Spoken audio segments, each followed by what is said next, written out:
Assalamualaikum warahmatullahi wabarakatuh.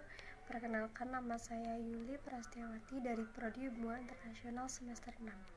Nah, pada kesempatan kali ini saya akan sedikit membahas mengenai isu-isu demokrasi di negara Uni Eropa. Nah, salah satunya yaitu saya mengambil studi kasus dengan judul Kebangkitan Partai Konservatif di Berbagai Negara di Uni Eropa. Dan sekaligus ini merupakan salah satu tugas untuk memenuhi tugas mata kuliah studi kawasan Eropa. Nah, jadi langsung aja kita mulai dari yang pertama, yaitu konservatif. Apa sih yang ada di benak kita ketika kita mendengar konservatif? Nah, konservatif ini merupakan sikap mempertahankan keadaan, kebiasaan, dan tradisi yang berlaku.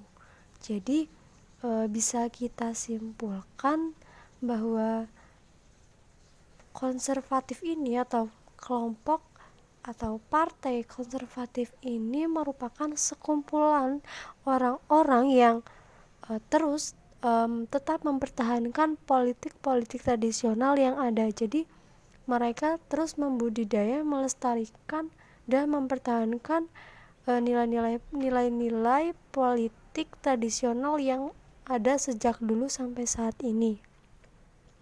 Nah, kemudian bagaimana dalam pelaksanaannya? Dalam pelaksanaannya, partai konservatif ini cenderung lebih mengatur setiap anggotanya untuk memilih siapa sih pemimpinnya. Nah, pemimpin ini ya untuk mempertahankan ideologi yang sudah lama dijaga dan dilestarikan hingga saat ini. Jadi partai konservatif ini nantinya anggotanya harus memilih nih siapa pemimpinnya yang bisa mempertahankan nilai-nilai ideologi dan nilai politik yang sudah dilestarikan sejak dulu sampai saat ini gitu. Nah, kemudian selanjutnya partai konservatif ini lebih memberikan perhatian ekstranya itu kepada isu-isu eksternalnya dibandingkan isu eksternal. Ya, jadi di Uni Eropa ini ada dua isu eksternal dan internal. Nanti bisa kita bahas di pembahasan selanjutnya. Nah, kenapa para partai konservatif ini terlalu memberikan perhatian ekstra kepada isu-isu eksternal ketimbang di isu internalnya? Ya, karena bagi kaum konservatif ini fenomena-fenomena yang terjadi di Uni Eropa ini merupakan suatu bentuk kelemahan negara serta kesalahan yang sudah diciptakan dari lawan mereka dalam perpolitikan. Jadi bagi negara-negara lawan yang menganggap partai konservatif ini negatif gitu ya, jadi bagi mereka Uni Eropa ini negara yang terlalu lemah gitu. Nah, makanya di partai konservatif ini dibagi menjadi dua. Ada namanya istilah sayap kiri dan sayap kanan. Nah, kelompok sayap kiri ini bisa kita sebut partai liberal demokrat, di mana partai ini merupakan penguasa politik Eropa yang sampai saat ini juga menjadi sebuah titik balik dari kebangkitan partai konservatif di Uni Eropa. Nah, sedangkan istilah dari sayap kanan, istilah sayap kanan dan sayap kiri ini asalnya itu dari dulunya waktu zamannya partai konservatif belum bangkit.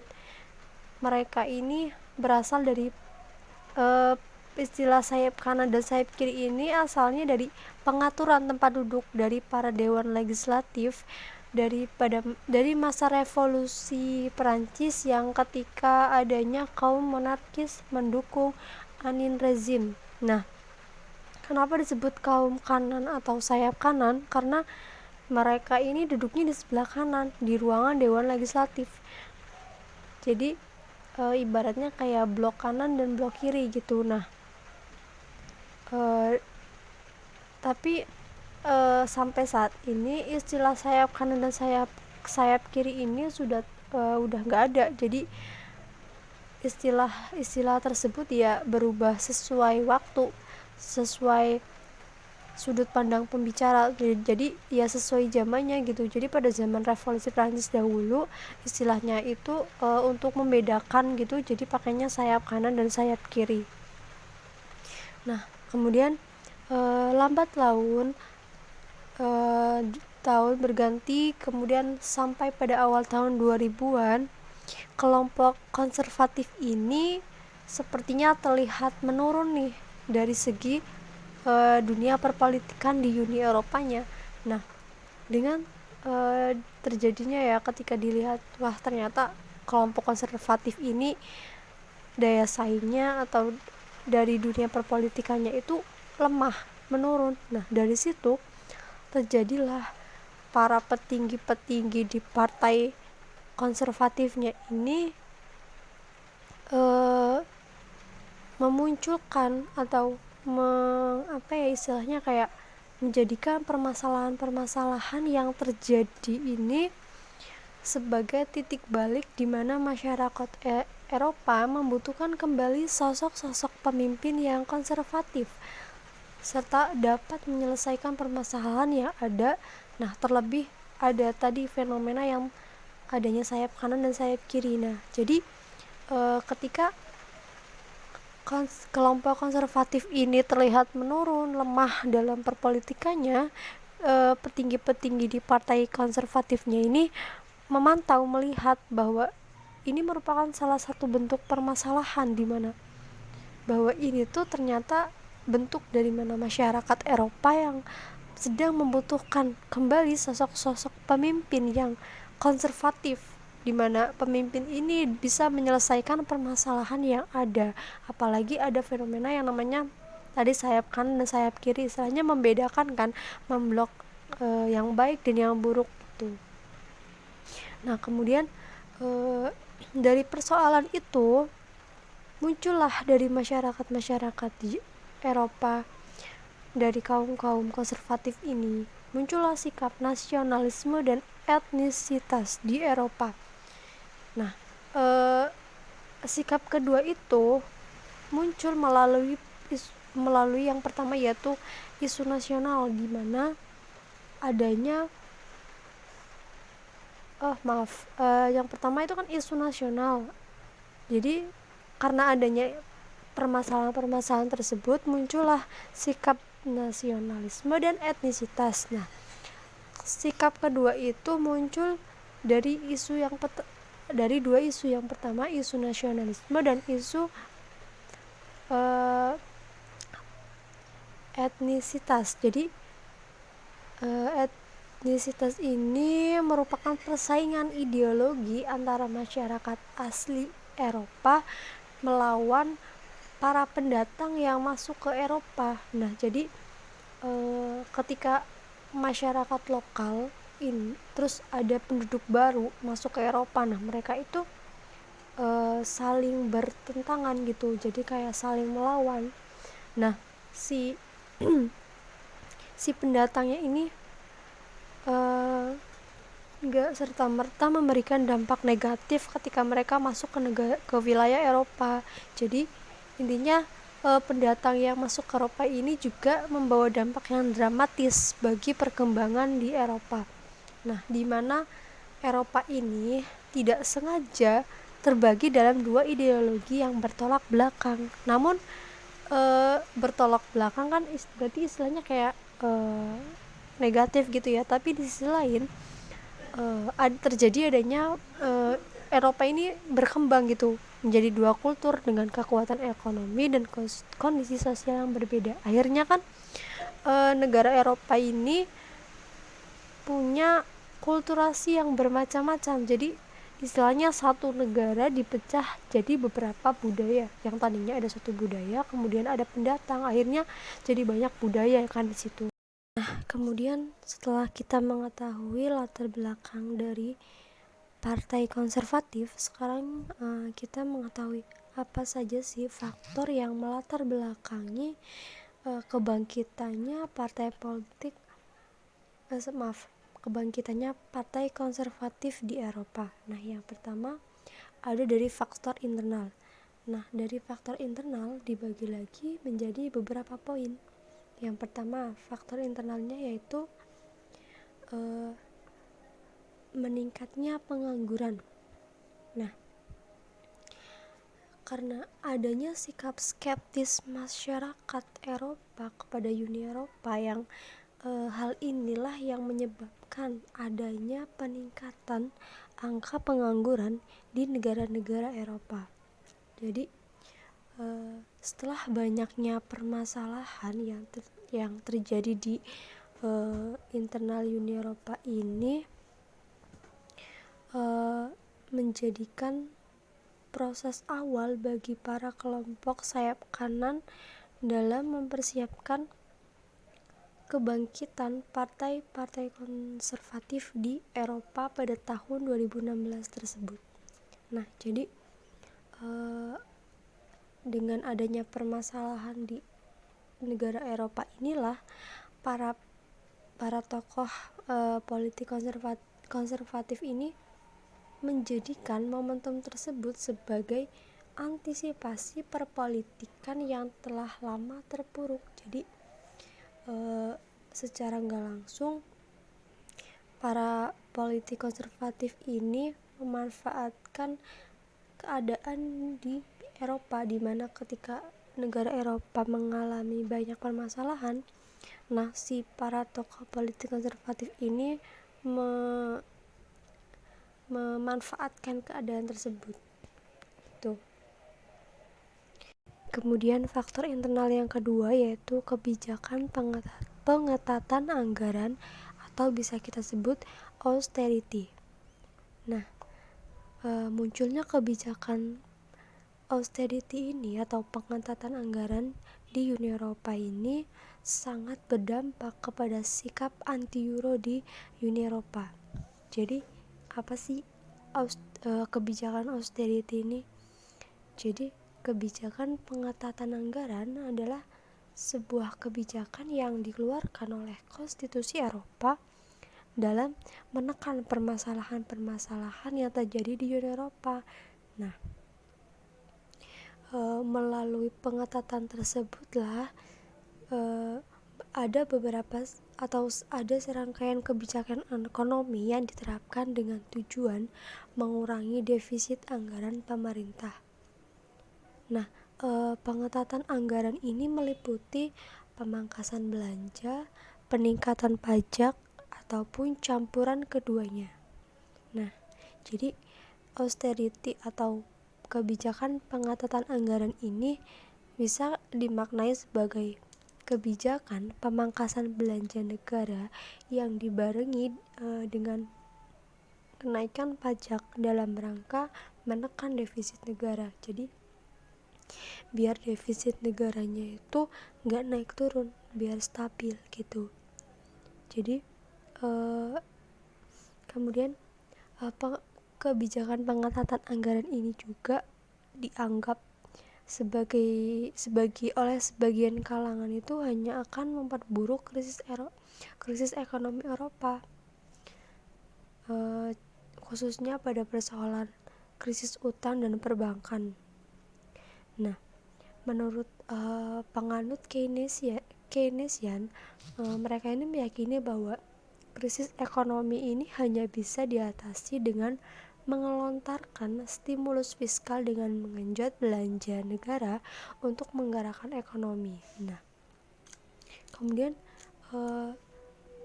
bagi Jerman mengeluarkan pendapatnya.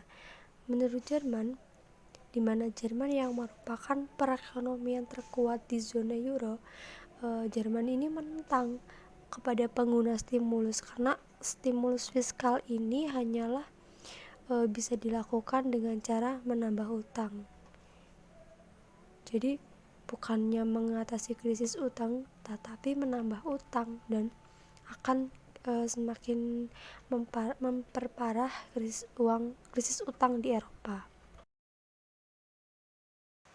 Faktor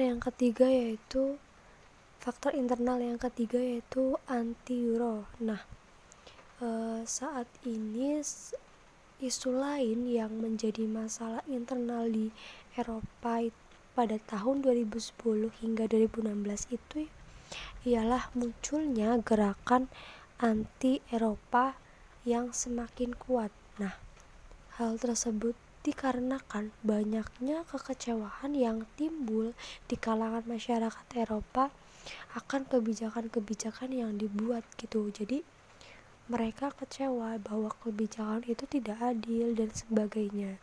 Nah, dari ketidakpuasan tersebut, para petinggi Uni Eropa ini malah semakin meningkat. Mereka menanggapi dengan kebijakan politik pengetatan anggaran yang tadi malah membuat sentimental anti Eropa ini semakin kencang. Jadi dengan adanya kebijakan mengenai pengetatan anggaran yang tadi itu malah membuat anti Eropa orang-orang yang anti Eropa ini semakin memanas gitu. Jadi contohnya dalam pemilihan umum di sejumlah negara anggota Uni Eropa, di sana itu terlihat dengan tegas bahwa partai-partai yang skeptis terhadap gagasan Eropa serta partai berhaluan kanan, dia berhasil meraih simpati pemilih. Jadi partai-partai berhaluan populis ini juga memanfaatkan situasi krisis untuk mendapati tempat duduk parlemen yang ada di Eropa. Jadi beberapa negara ini memanfaatkan keadaan di Eropa, memanfaatkan permasalahan-permasalahan yang ada di Eropa, jadi mencuri kesempatan gitu. Kemudian faktor internal yang keempat yaitu fenomena Euroskeptics. Nah, istilah Euroskeptis ini merupakan istilah yang digunakan untuk merujuk pada orang-orang Eropa yang meragukan keberadaan Uni Eropa. Jadi Euroskeptik ini berasal dari dua kata yang digabung menjadi satu, yaitu Euro dan skeptis. Euro ini artinya Eropa dan skeptis ini artinya orang yang suka meragui sesuatu. Jadi secara sederhana dapat kita artikan bahwa Euroskeptis ini merupakan orang-orang Eropa yang meragukan atau menolak adanya integrasi di Eropa. Nah, jadi fenomena Euroskeptis ini ternyata semakin meningkat ketika terjadinya krisis ekonomi yang melanda di Uni Eropa.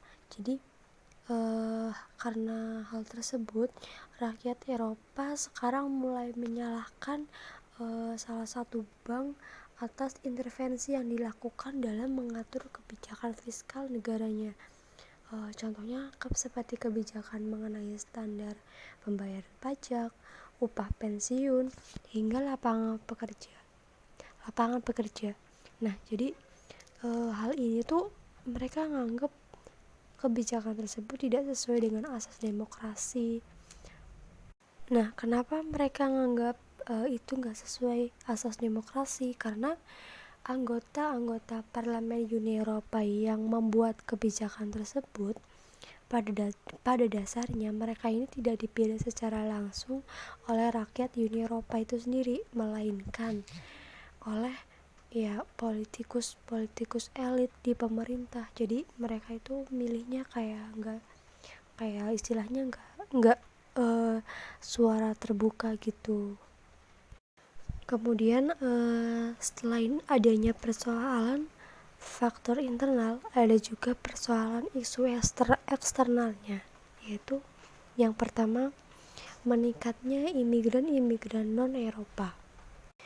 Jadi fenomena ini berkaca dari banyaknya peperangan serta konflik yang terjadi di negara-negara Islam di Timur Tengah yang mengakibatkan banyak warga-warga muslim yang mencari tempat baru yang mereka rasa ini cukup aman untuk ditinggali, sehingga memaksa warga-warga muslim mau gak mau ya untuk berimigrasi ke negara-negara di Eropa.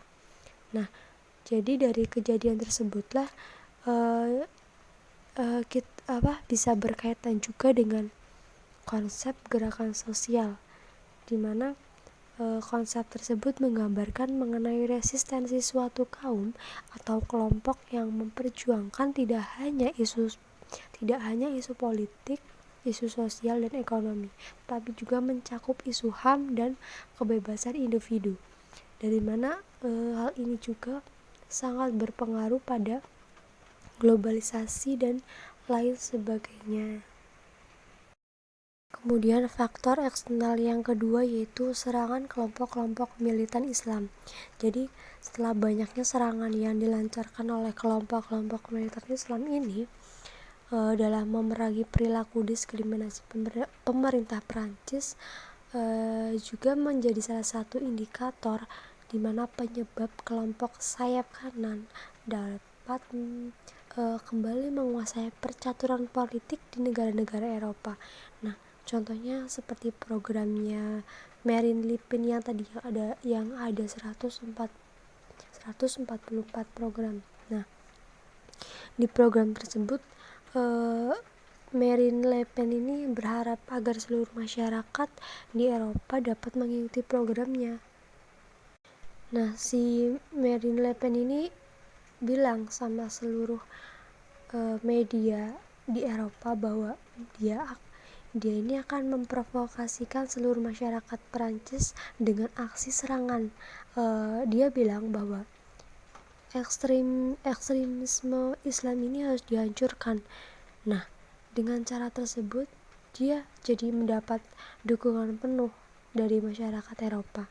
Jadi sebagai orang yang memperhatikan keresahan akan serangan tersebut, jadi mengapa banyak sekali serangan-serangan teror yang terjadi, yaitu karena tadi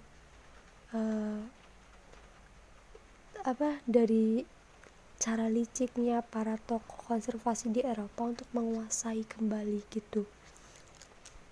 Nah, beda lagi sama Jerman. Kalau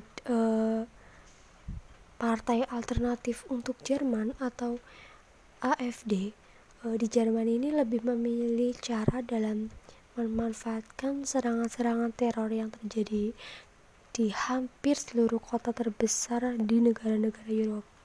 Jadi para tokoh di Jerman ini bilang bahwa Islam bukanlah bagian dari Jerman. Jadi gimana ya? Intinya mereka menyuarakan bahwa mereka sangat anti dengan Islam. Jadi ya terjadilah serangan-serangan anti Islam tadi. Kemudian faktor eksternal yang ketiga yaitu fenomena Islamophobia.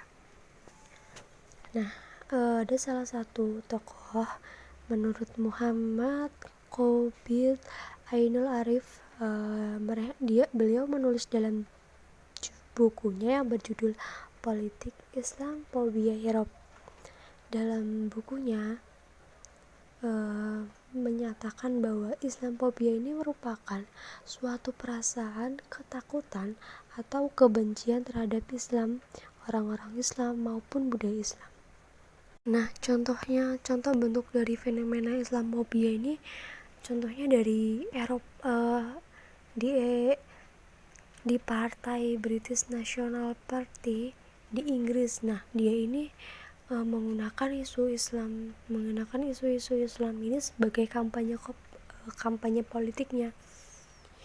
Jadi intinya mereka itu seperti mengkambing hitamkan agama, mengambing hitamkan perkembangan populasi muslim di Eropa. Jadi mereka kayak memberikan nilai negatif kepada masyarakat muslim di Eropa mengenai Islam gitu. Jadi banyak sekali berbagai macam bentuk perlawanan dan aksi yang dilakukan oleh para imigran ataupun masyarakat non-Eropa terhadap itu tadi perlakuan diskriminatif, di mana hal tersebut sangat merusak kehidupan sosial mereka gitu.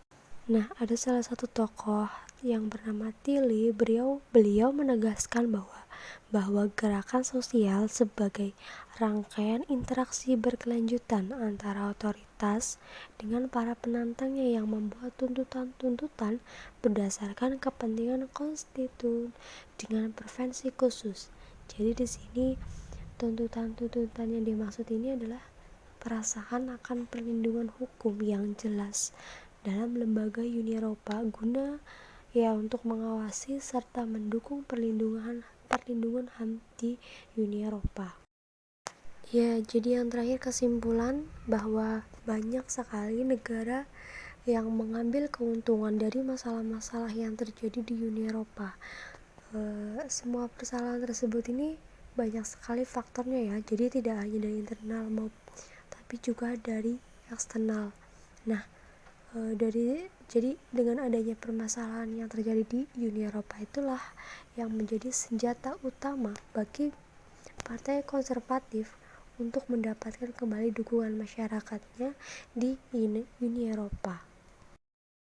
Nah, jadi itu saja yang bisa saya sampaikan. Semoga bermanfaat. Mohon maaf apabila banyak kesalahan dan sebagainya. Terima kasih. Wassalamualaikum warahmatullahi wabarakatuh.